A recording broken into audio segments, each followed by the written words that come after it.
नमस्कार दोस्तों, मैं Manish Jain, CEO and founder of सत्कार सॉफ्टवेयर सॉल्यूशन प्राइवेट लिमिटेड। और आज के एपिसोड में हम उन लोगों के बारे में बात करने वाले हैं जिनकी वजह से हमारे घर में खाना आता है, हमारी थाली भरती है, और वो है हमारे फार्मर्स।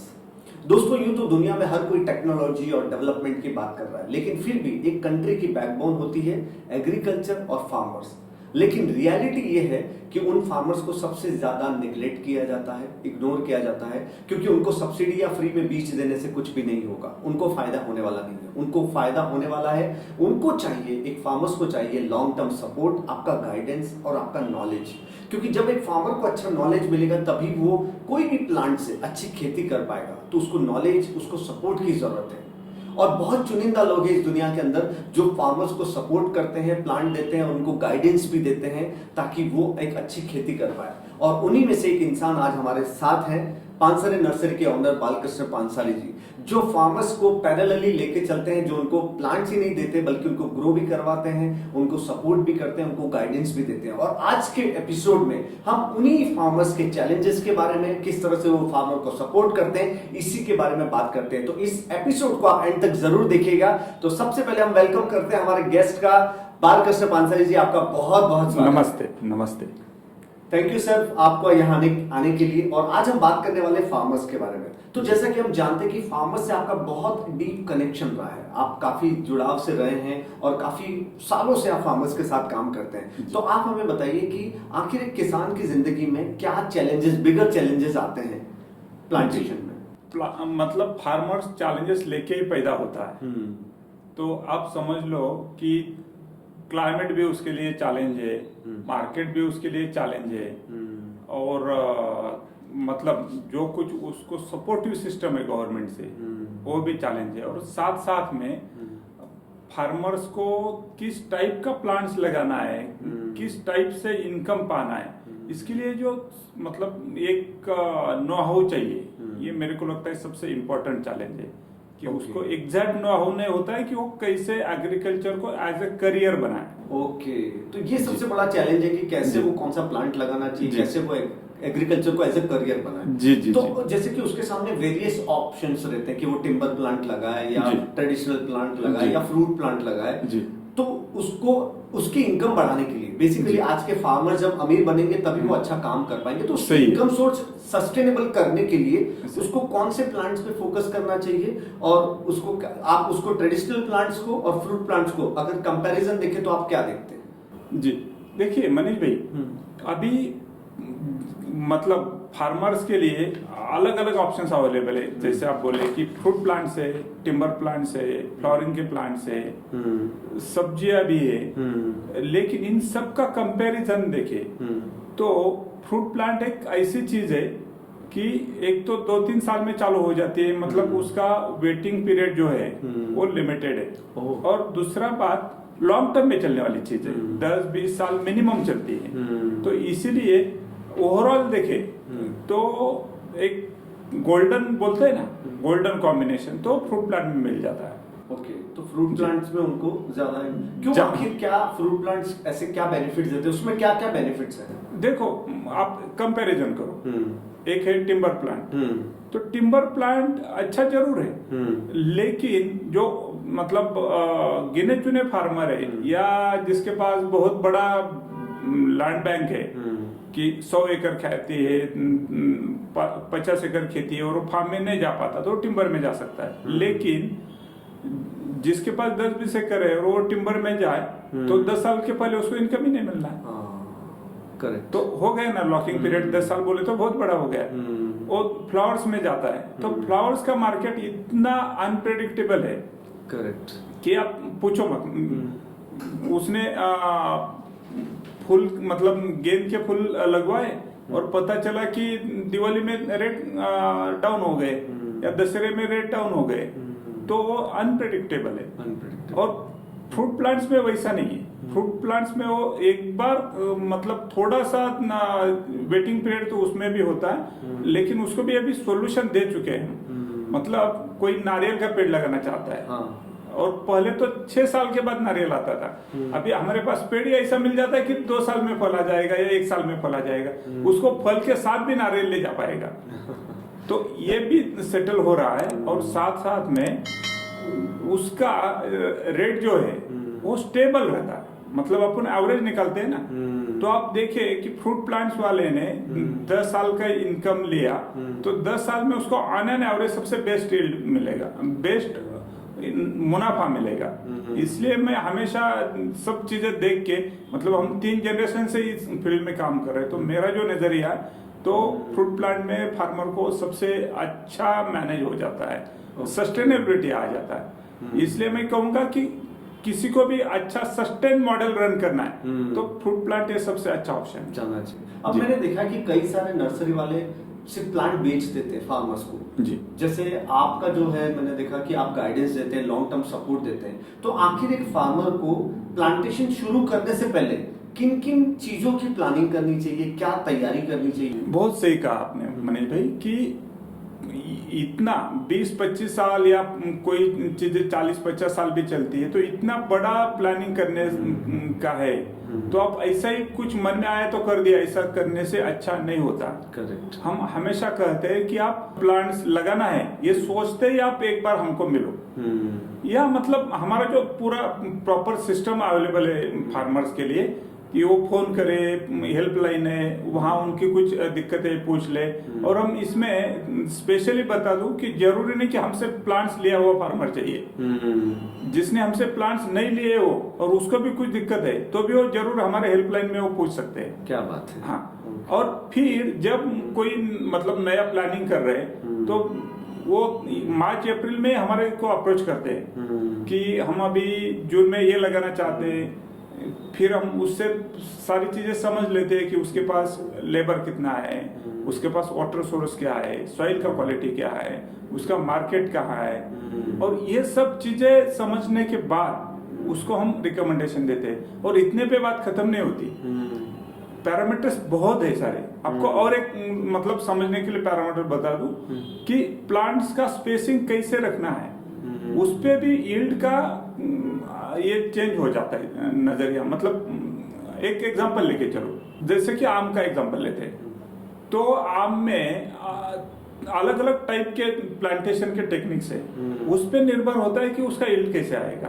तो अल्ट्रा हाई डेंसिटी होता है, हाई डेंसिटी होता है और मीडियम हाई डेंसिटी होता है। तो ये सब चीजें, जैसे अल्ट्रा हाई डेंसिटी है तो वो 3/6 पे लगाएगा, हाई डेंसिटी तो 6/9 पे लगाएगा, और मीडियम हाई डेंसिटी है तो 9/12 पे लगाएगा। तो ये सब चीजें एक दूसरे से कोरिलेट करती है, और मैं इधर वो सब बताने जाऊं तो उस पे 3-4 पॉडकास्ट बनेंगे। तो आप ये समझ लो कि फार्मर को प्लांट्स लगाना है तो लगाने का सोच आते ही वो एक बार आके मिलना चाहिए। और इसमें हम स्पेशली रिक्वेस्ट क्या करते हैं कि फोन पे मत पूछो, आप एक बार पर्सनली आ जाओ फार्म पे, तो उनको कुछ दिखाने आता है उधर कि किसका क्या इफेक्ट है या किस ढंग से वो करे तो उसको फ्यूचर के लिए अच्छा। तो ये सब डिस्कशन होके, अपने कल्चर में पता है ना समुद्र मंथन होता है, हाँ। उस ढंग से उनसे सब चीजें डिस्कस करके उसका सब कंक्लूजन निकाल के उनके लिए कुछ सोल्यूशन दिया जाता है, तो उनको लाइफ लॉन्ग के लिए अच्छा होता है। तो ये बहुत इंपॉर्टेंट है। ओके सर, कितनी खूबसूरत इंफॉर्मेशन आपने की कि प्लांट शुरू करने से पहले सॉइल, वाटर, मार्केट, स्पेसिंग, ये सारी चीजें बहुत इंपॉर्टेंट है, और ये पूरे पैरामीटर्स को ध्यान में रख करके आप उनको गाइड करते हैं कि कौन सा उनको प्लांट लेना चाहिए। और बहुत कम लोग हैं दुनिया के अंदर सर जो इस तरह के गाइडेंस फार्मर्स को अवेलेबल कराते हैं, क्योंकि कई बार क्या होता है फार्मर्स गलत प्लांट चूज कर लेता है, या सब्सिडी के या कोई बेनिफिट के चक्कर में उसने गलत प्लांट चूज कर लिया, और बाद में उसको पता चलता है कि यार उसके पास तो उस प्लांट को ग्रो करने के लिए उतना स्पेसिंग ही नहीं है या उतना वाटर का रिसोर्सेज ही नहीं है, और इवेंचुअली वो फेल हो जाता है, और बहुत सारा उसने कुछ लोन वोन लेके रखा हुआ है और वहां से वो कवर नहीं कर पाता। तो guidance, knowledge and long support, ये बहुत ज्यादा जरूरी है, जो आप बखूबी करते हैं, जो सबसे ज्यादा इंप्रेसिव है। तो यहाँ इसी के साथ मैं यहाँ पे क्वेश्चन ये करना चाहूंगा कि प्लांट लगाना बहुत इजी है, लेकिन उसको ग्रो करना बहुत डिफिकल्ट है। तो आखिर प्लांट को ग्रो करने के लिए कैसी केयर होनी चाहिए, किस तरह, तो उसमें आपका किस तरह का गाइडेंस रहता है फार्मर को? मेरे स्टाफ को जब भी ट्रेनिंग टाइम होता है तो मेरा फर्स्ट सेंटेंस होता है कि आप प्लांट बेच दिए तो उधर आपका काम खत्म नहीं हुआ, वहां से आपका काम चालू हुआ। क्योंकि प्लांट बेचना ये तो सबसे सिंपल सी और मतलब हर कोई करता है ना। लेकिन प्लांट्स बेचने के बाद उस फार्मर को सब चीजें टाइमली सपोर्ट मिले तो वो कुछ अच्छी चीजें उसमें से निकाल पाए। मतलब आप फार्मर्स को प्लांट बेचने के बाद भी उसको सपोर्ट करते सब सपोर्ट देते हैं। मतलब पहले तो सपोर्ट किया है कि कौन सा लेना चाहिए, हाँ, उसके बाद भी लॉन्ग टर्म सपोर्ट जी जी। देखिए कैसा होता है ना मनीष भाई कि हम बचपन से इन चीजों में मतलब आप जानते हैं कि मेरा मतलब मैं खुद तीसरी जनरेशन इस फील्ड में काम कर रहा हूँ, पर्टिकुलरली फ्रूट प्लांट्स में। तो ये जो चीजें है ये हम हमारा फर्ज मानते हैं कि प्लांट्स देख के काम चलेगा नहीं, उसको सब सपोर्ट भी देना है। तो उसमें मैं आपको एक्सप्लेन कर रहा हूँ कि सपोर्ट मतलब क्या होता है कि वो प्लांट्स लगाए, डिसीजन हो गया क्या लगाना है, प्लांट्स लगाए, लेकिन प्लांट्स लगाने के बाद भी उसको किस ढंग से वो कल्टीवेशन प्रैक्टिसेस यूज करनी है उसके सामने सवाल होते हैं। और वो एक दिन किसी लेक्चर में बैठवा के सब एक्सप्लेन करे तो किसी काम के नहीं होते, वो उस मोमेंट पे उसको गाइड करना पड़ता है। तो वो उनको प्रोवाइड करे जाते हैं और उसके लिए हमने बहुत सिंपल सी टेक्निक यूज करी। आजकल जो सिंपल अपना व्हाट्सएप और ये जो टेक्नोलॉजी है ना, तो इसका बहुत ढंग से यूज किया है कि वो फार्मर जो कुछ उसको डाउट है उसका वीडियो बनाए या फोटो निकाले और हमारा जो कस्टमर केयर की नंबर है उस पे वो भेजे। बाद में भले कॉल करे या नहीं करे, उसका सवाल एक बार हमारे इसको समझ हो जाए तो हमारे बाकी एक्सपर्ट टीम से बात करके कंसर्न जो हमारा पीआरओ है वो उनको ये सोल्यूशन दे देता है कि आप अभी ये करो वो करो। तो इस ढंग से उसका कल्टीवेशन प्रैक्टिसेस हो, उस पे कई बार कुछ एटमॉस्फेरिक चेंजेस होने से डिसीजेस आते हैं, पेस्ट आते हैं, तो उसके लिए कौन सी दवा छिड़कनी चाहिए, किस हद तक छिड़कनी चाहिए, क्योंकि आजकल लोग हेल्थ कॉन्शियस हो गए तो दवा ज्यादा छिड़कने से भी दिक्कतें बनती है और रेसिड्यू रह जाता है जो फ्यूचर में कैंसरस बन जाता है। तो ये चीजें भी कैसे कंट्रोल करें, इन सब चीजों पे हमसे फार्मर को हमेशा सपोर्ट देते रहते हैं। और इसीलिए शायद यही कारण है कि फार्मर्स का हम पे इतना विश्वास है कि आज हमारे पास ऐसे फार्मर्स है कि जो धुलिया एमपी के कुछ खरगोन वगैरह एरिया से आते हैं जिनके प्लांट के कॉस्ट से ज्यादा उनका आना जाने का खर्चा होता है, फिर भी वो फार्मर आता है। तो वही हमको अंदर से मतलब बोलते हैं ना, एक प्राउड फीलिंग देते हैं कि अरे वो हमारे पे इतना विश्वास करता है तो हमने उसके सपोर्ट में उतरना ही चाहिए। जो कुछ हमारे पास नॉलेज है, जो कुछ हमको समझ है मार्केट का, वो उसके साथ शेयर करते रहना चाहिए। तो इस ढंग से चल रहा है बहुत अच्छे से। बहुत ही खूबसूरत। और मुझे बहुत अच्छा लग रहा है कि हमारे देश की जो बैकबोन है फार्मर्स, उनको आप इतना सपोर्ट कर रहे हैं। तो मैं आपसे जानना चाहूंगा कि क्योंकि सालों के साथ आप फार्मर्स के साथ काम कर रहे हैं, तो कुछ ऐसे मोमेंट है, कुछ ऐसी सक्सेस स्टोरी है जो आप हमारी ऑडियंस के साथ शेयर करना चाहें कि कोई फार्मर आपके पास आया और आज वो प्लांट लेकर के अपना इनकम सोर्स भी अच्छा बना पाया, खेती अच्छी कर पाया। तो ऐसे कुछ सक्सेस स्टोरी अगर आप शेयर करना चाहें। जी हाँ मनीष भाई, एक नहीं ये तो मतलब हंड्रेड्स ऑफ है, लेकिन मतलब एग्जाम्पल के तौर पे मैं आपको 3 या 4 अलग अलग से बता देता हूँ। एक तो मैं आपको बता दूं कि खोंड साहब करके कोपरगांव के 2 भैये बहुत अच्छे दोस्त बने अभी मेरे। तो खोंड साहब जब नेवी से रिटायर्ड हुए, उनके बड़े भाई भी किसी और जगह से रिटायर्ड हो गए थे। तो नेवी से रिटायर्ड होने के बाद उनको रिटायर्ड लाइफ में खेती तो था लेकिन उनको हॉर्टिकल्चर में जाना था। तो ऐसे ही वो नेट से कुछ हमारा नंबर निकाले, हमसे कम्युनिकेशन करे, एक बार आ गए फार्म पे टाइम लेके। तो आज उनके पास जो कुछ डिस्कशन से हुआ, मतलब जो अभी बताए ना वो सब प्रोसीजर होने के बाद उनके पास 2 साल पहले वो आए थे, तो अभी 2 साल में नारियल का यील्ड देने वाला ऑर्चर्ड खड़ा। एक चीज बन गई कि रिटायर्ड लाइफ, एक तो है कि उनको इनकम मिल रहा है और दूसरा सुकून मिल रहा है। खेती के साथ जो सुकून मिलता है ना, वो मेरे को नहीं लगता किसी और चीज में मिलता है। और दूसरा हमारे कस्टमर है अजित जादवर करके, जो आईटी के प्रोफेशनल है। मतलब उनका पुणे में आईटी कंपनी है। और कोरोना के टाइम में लोग अवेयर हो गए कि अरे ये सब किसी काम का नहीं है, आखिर जब भी जिंदगी का चैलेंज आता है तो खेती में जाना पड़ता है। तो ये मतलब उसी टाइम उन्होंने डिसाइड किया कि मेरे को भी खेती में कुछ अच्छी चीजें करनी है। तो वो हमारे ऑफिस में संपर्क करे, आ गए। तो अभी उनके पास मैंगो का ऑर्चर्ड है। अच्छा।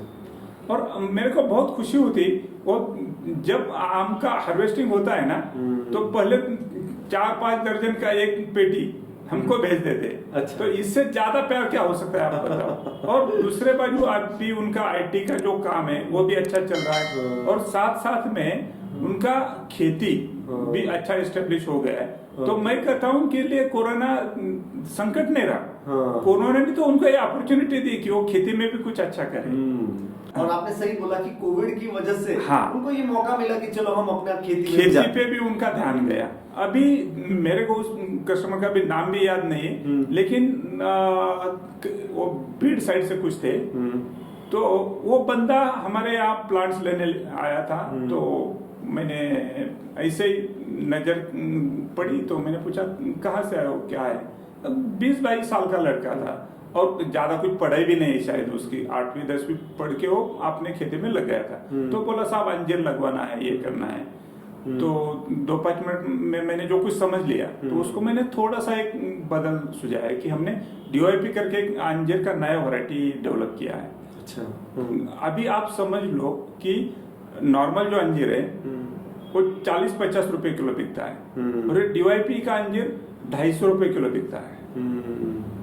तो जस्ट वो एक सेंटेंस बताने से उसने उसका डिसीजन में थोड़ा सा करेक्शन किया, अंजीर ही लगाया लेकिन वैरायटी बदल दी। नॉर्मल वैरायटी लगाने की जगह उसने DOIP लगाई। तो अभी जब उसका खेती भी उसके पास 2-2.5 एकड़ ही थी, उसका आधा एकड़ कुछ अंजीर लगाने का प्लान था। तो आधे एकड़ में वो कुछ 2.5-3 एकड़ से भी ज्यादा का यील्ड ले रहा है, बेनिफिट ले रहा है, क्योंकि DYP लगाई। जी। तो थोड़ा सा यहाँ पे बताओ, वो DYP मतलब क्या इतना डिफरेंस क्यों है? 50 रुपए में अंजीर मिल रहा है, 250 चीज क्या है कि इसका फल बड़ा है, फल रेडिश कलर का चमकीला है। अपना जो अंजीर है ना, वो पकने के बाद पेल हो जाता है। Okay. पकने के बाद भी शाइनिंग रहता है, जैसे सफरचंद पे शाइनिंग रहता है, एप्पल पे, वैसे इसको भी शाइनिंग रहता है। और पकने के बाद भी एक क्रंची लगता है। तो इस ढंग से मतलब भगवान ने हमारे को जो कुछ दिया है, हम चाहते हैं कि वो हमारा अकेले का नहीं है, हम भी फार्मर्स के साथ वो शेयर करते रहे, ताकि साथ साथ में वो डेवलपमेंट होती रहे। तो यही होता है राइट गाइडेंस, कि आपने DYP अंजीर का उनको बोला, जबकि वो अंजीर लगाने वाले थे, जगह उनके पास कम थी। तो वो जितना 2.5-3 एकड़ में कमाते अंजीर लगा के, उतना उन्होंने आधे एकड़ में। आपको इसमें एक एग्जांपल ऐड कर दूं कि मैं ये सब्सिडी पे कभी बिलीव नहीं किया।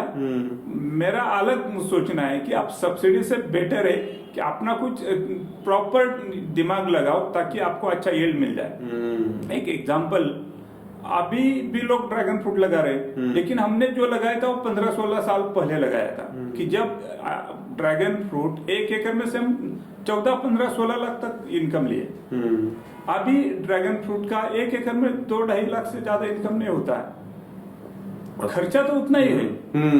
लेकिन अभी 2.5 लाख लेना और उस टाइम 12-15 लाख 16 लाख लेना, ये क्या डिफरेंस दिखाता है आपको बताओ।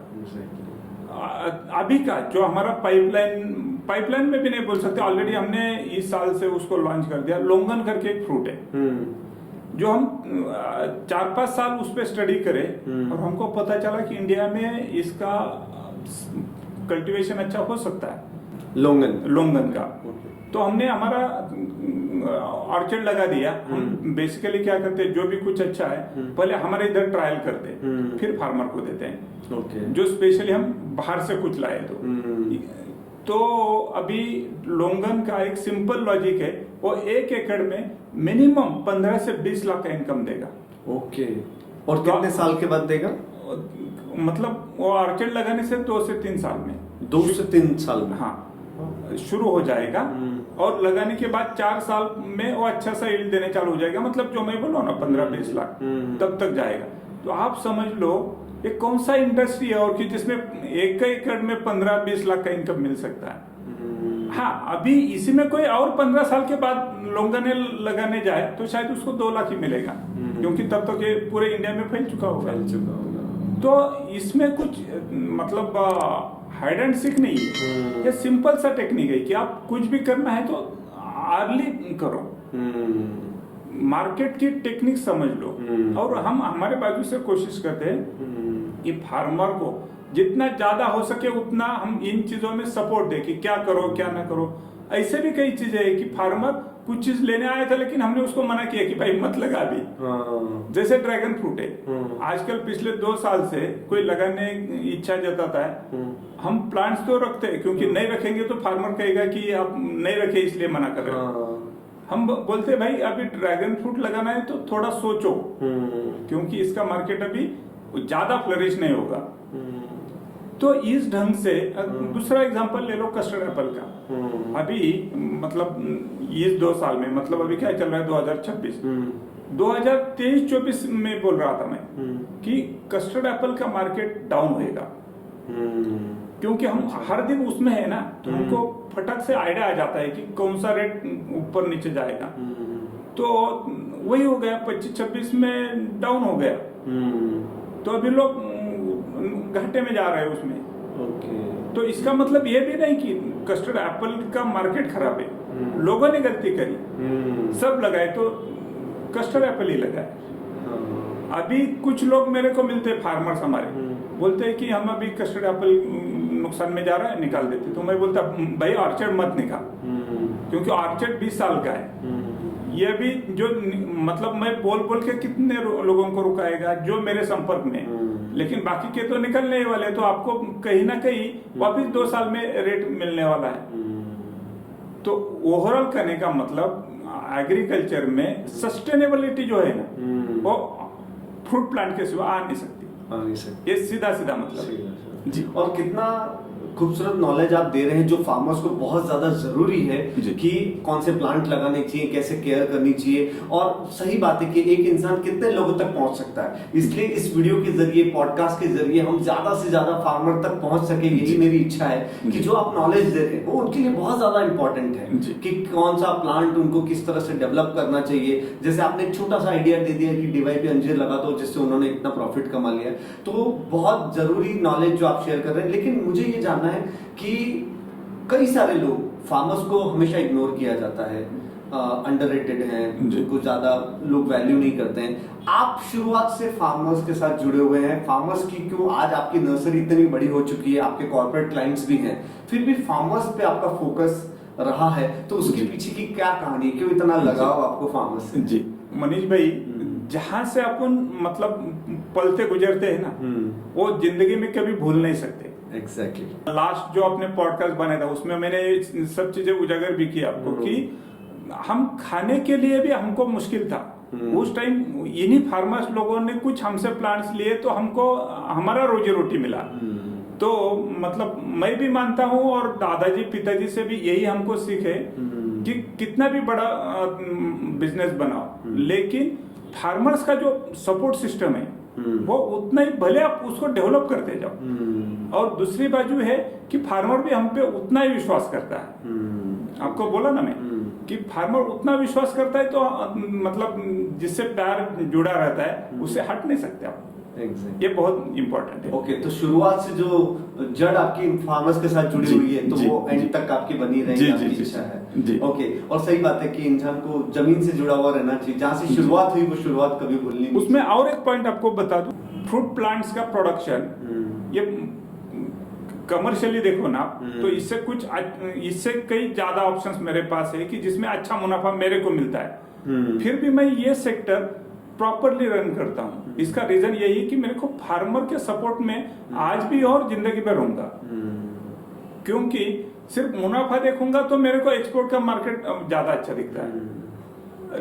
लेकिन फिर वो आसान फॉर्मेसी हो गई, जिसने कभी मेरे दादाजी पिताजी के टाइम में हम पे भरोसा करके हमको सपोर्ट दिया था, मतलब उसने प्लांट्स खरीदे हो, वही हम पे एहसान था ना, तो उसको भूल नहीं सकते। यस, मैं मेरे बेटे को भी बताऊंगा कि फार्मर्स के साथ कनेक्ट छोड़ने का नहीं। जी डेफिनेटली, क्योंकि फार्मर्स बैकबोन है। अगर उनको हम अच्छा गाइडेंस देंगे तो एग्रीकल्चर फील्ड और बड़ा ही होने वाला है, और जितना बड़ा होगा इवेंचुअली, मैं हमेशा ये मेरा बहुत इमोशनल पॉइंट है कि फार्मर्स मतलब दूसरी एक मतलब फार्मर जो है ना उतना सच्चा और सीधा आदमी आपको कहीं नहीं मिलेगा। कहीं नहीं मिलेगा, क्योंकि वो जो जमीन से जुड़े होते हैं वो सच्चे होते जी, हैं। जी, और मैं जी। हमेशा बोलता हूँ कि कुदरत कभी देती नहीं है, लौट आती है। तो अगर जी। आप जैसे अपनी आने वाली जनरेशन को भी मैसेज दे रहे हैं कि फार्मर्स के साथ जुड़े रहो, तो वो लौटा के, क्योंकि फार्मर्स जितना ज्ञानी बनेगा, जितना वो अच्छी सही चीजों को इम्प्लीमेंट करेगा, उतना एग्रीकल्चर फील्ड बड़ा होने वाला है। और जितना एग्रीकल्चर फील्ड बड़ा होगा उतनी नर्सरीज का बिजनेस, ये सब बिजनेस बड़ा ही होने वाला है। तो कुदरत उसको मल्टीपल टाइम्स करके वो लौटाती है। That's very true. इस वजह से आप फार्मर्स के साथ कनेक्टेड है, बहुत अच्छा लगा। अब आप सोचिए कि अगर आप फार्मर से डायरेक्टली बात कर रहे हैं, पहले तो मुझे ये बताइए कि कितने किस टाइप के किस कंट्रीज के ज्यादातर फार्मर्स, आप कहाँ के फार्मर्स के साथ कनेक्टेड है? ऑल ओवर इंडिया या फिर कहीं बाहर भी? दोनों, मतलब हमारा अभी जो प्लांट जाता है वो पूरे इंडिया में जाता है, और एक्सपोर्ट में भी फ्रूट प्लांट जाता है, नहीं ऐसा नहीं है। वो डायरेक्ट फार्मर्स को जाता है? हाँ, मतलब वो स्पेशल केसेस है। जैसे कि अपना अबू धाबी के जो किंग है, उनको हमारे यहाँ से मैंगो के प्लांट जाते हैं। कितने जाते हैं? 25,000 प्लांट ईच ईयर। ऐसा 4 साल का कॉन्ट्रैक्ट है। अबू धाबी में 25,000 प्लांट पर ईयर, मतलब टोटल उनका 1 लाख प्लांट का टारगेट है। और उनका इच्छा है, मतलब ओवरऑल जो गल्फ कंट्री की अभी स्ट्रेटेजीज है वो है कि उनको फूड इंडिपेंडेंट होना है। तो उन्होंने एक आइलैंड ही चूज किया है कि जो पूरा आइलैंड मैंगो प्लांट्स करेंगे। तो उसके लिए पूरा मैंगो प्लांट्स हमसे जा रहा है। और डोमेस्टिक में भी जो कॉर्पोरेट के लोग हैं वो भी अभी एग्रीकल्चर में आ रहे हैं। और मेरे को लगता है इसी ढंग से एग्रीकल्चर डेवलप हो सकता है, क्योंकि अनफॉर्चुनेटली अपने यहाँ लैंड बैंक का स्प्लिट अप हो रहा है अभी एकदम। कई कई जगह तो 2-2.5 करके छोटे पीसेस है, लेकिन जब आपके पास कुछ बड़े पीसेस है या कोई इंडस्ट्रियलिस्ट आ रहा है एग्रीकल्चर में, तो 50 एकड़, 40 एकड़, 100 एकड़ ऐसे स्केल पे भी फार्मिंग हो रहा है। तो उन लोगों को हम ये स्ट्रेटेजिकली प्लान क्या रखना चाहिए, अगले 5 साल वो कैसे प्लानिंग करे, उसमें उनका इनकम सोर्स प्रॉपर मेंटेन कैसे हुए। क्योंकि जब उनके पास बड़ा लैंड है, 50 एकड़ हो या 100 एकड़ हो, तो हमको भी उधर काम करने में अच्छा स्कोप मिलता है कि उनका अर्ली अर्निंग के लिए कौन सा क्रॉप लगाए, सेफ्टी या रिस्क मैनेजमेंट के लिए कुछ क्रॉप्स डाले। और ज्यादा इनकम है, कई बार ऐसा होता है कि ज्यादा इनकम है लेकिन लेट है, तो इस केस में हम उसको भी उधर इंट्रोड्यूस कर सकते हैं या उनको सजेस्ट कर सकते हैं। तो इस ढंग से वो फार्मर अलग अलग के हिसाब से पूरे इंडिया में और कुछ अब्रॉड में भी हमारा प्लांट जाता है। Okay, fruit plant. तो बहुत अच्छी इंफॉर्मेशन आज आपने फार्मर्स और फ्रूट प्लांट्स के ऊपर दी है। अब आप अगर डायरेक्ट फार्मर से बात कर रहे हैं अपनी ऑडियंस में, तो आप फार्मर्स को या जो इस फील्ड में जाना चाहते हैं या डायरेक्ट फार्मर्स को आप क्या मैसेज देना चाहते हैं? तो as a Pansare nursery owner Balkrishna Pansare जो इतना एक्सपीरियंस और इतने सालों से फार्मर्स के साथ काम कर रहे हैं, तो वो फार्मर्स को क्या मैसेज देना चाहेंगे? मैं एक बहुत दिल से चीज बोलना चाहता हूँ फार्मर्स को, और मेरे नजरिए में फार्मर मतलब उसमें इंडस्ट्रियलिस्ट भी आ गया, आईटी प्रोफेशनल भी आ गया, और जो मतलब जो भी खेती कर रहा है, जो भी खेती करता है, जो भी एग्रीकल्चर से कनेक्टेड है, तो उन सब चीजों लोगों के लिए मेरा कहना है कि एग्रीकल्चर जितना बेस्ट प्रोफेशन कुछ नहीं है। मैं इंजीनियरिंग करके भी इस फील्ड में इतना अच्छा करियर कर रहा हूँ, तो आप समझ लो कि ये सबसे अच्छा करियर है और सस्टेनेबल करियर है। कोरोना ने भी प्रूव किया। कोरोना के टाइम हम सब एंजॉय कर रहे थे और दुनिया जिंदगी मतलब मौत के डर से घर में अटक पड़ी थी। तो इससे और बड़ा क्या चाहिए कि agriculture is the best field जहां लॉन्ग टर्म में सस्टेनेबल लाइफ जी सकते हो। यस, तो आज काफी सारे फार्मर्स बहुत इंस्पायर हो गए होंगे, और आपका बहुत बहुत धन्यवाद कि आपने आज इस पॉडकास्ट से देश भर के फार्मर्स को और जो भी खेती करना चाहते हैं और जो खेती कर रहे हैं उनको आपने बहुत अच्छा इंस्पायर किया है। और आई एम श्योर उनको बहुत ज्यादा नॉलेज मिला होगा कि उनको खेती किस टाइप से करनी चाहिए, प्लांट किस टाइप से चूज करना चाहिए। बहुत बहुत धन्यवाद आप इस पॉडकास्ट में आने के लिए और इतनी अच्छी इंफॉर्मेशन आपने शेयर करने के लिए। तो दोस्तों, अगर आप फार्मर्स हैं, अगर आप खेती कर रहे हैं, अगर आप खेती करना चाहते हैं, तो नीचे वेबसाइट का लिंक मैं मेंशन कर देता हूं जो सीधा आपको कनेक्ट करेगी पानसरे नर्सरी से। तो उनकी वेबसाइट है www.pansarenursery.in। वहां पे जाकर के आप इनका सपोर्ट नंबर भी देख सकते हैं। अगर आप सपोर्ट चाहते हैं तो सपोर्ट भी आप ले सकते हैं, बेझिझक आप उनको कॉल करिए, उनकी टीम आपके साथ कनेक्ट हो जाएगी। अगर आप अपने कॉन्टेक्ट में किसी फार्मर्स को, खेती करने वालों को जानते हैं, उनको हमारा ये वीडियो जरूर शेयर करें, क्योंकि शायद ये वीडियो उनकी लाइफ, उनका करियर, उनके एग्रीकल्चर करियर को बढ़ाने में उनकी बहुत मदद करेगा। तो आपका एक शेयर उनके लिए बहुत इंपॉर्टेंट साबित होगा। इसी के साथ इस पॉडकास्ट में मैं विदा लेता हूं। मैं फिर मिलूंगा किसी नए पॉडकास्ट में, तब तक के लिए मुझे इजाजत दीजिए। Thank you very much.